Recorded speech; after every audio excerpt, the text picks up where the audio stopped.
Il existe encore trop d'a priori sur l'arbre. L'arbre est encore vu comme une contrainte pour les systèmes herbagers.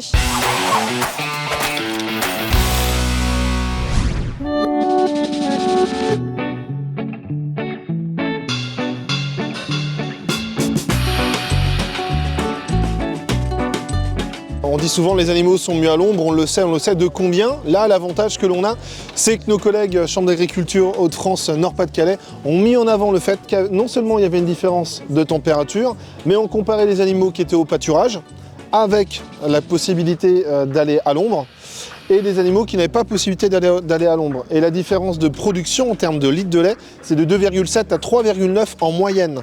Tout ça pour des mesures au mois de septembre. Donc voilà, ce qui est important de se dire, c'est qu'aujourd'hui, on a des chiffres économiques qui ont un rapport directement sur les 1000 litres, sur un coût des 1000 litres.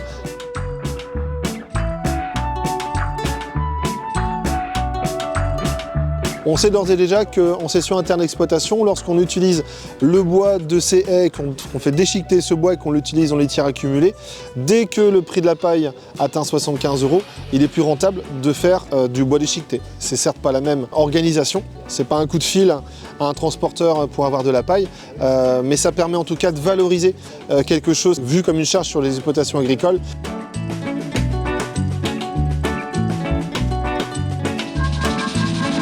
On pense que l'arbre peut être du coup une concurrence pour la pousse de l'herbe. La Chambre du Nord-Pas-de-Calais a, pour son projet, installé différents cadrats, à la fois à proximité des arbres et à la fois entre les lignes d'arbres.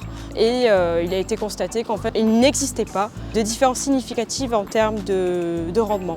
Ce qui est observé par contre, c'est qu'au pied de l'arbre, les légumineuses sont un peu moins présentes qu'en milieu de prairie.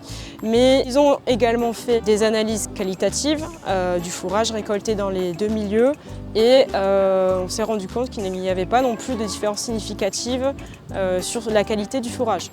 L'influence que l'arbre va avoir, en fait, elle va être sur la temporalité de la pousse de l'arbre.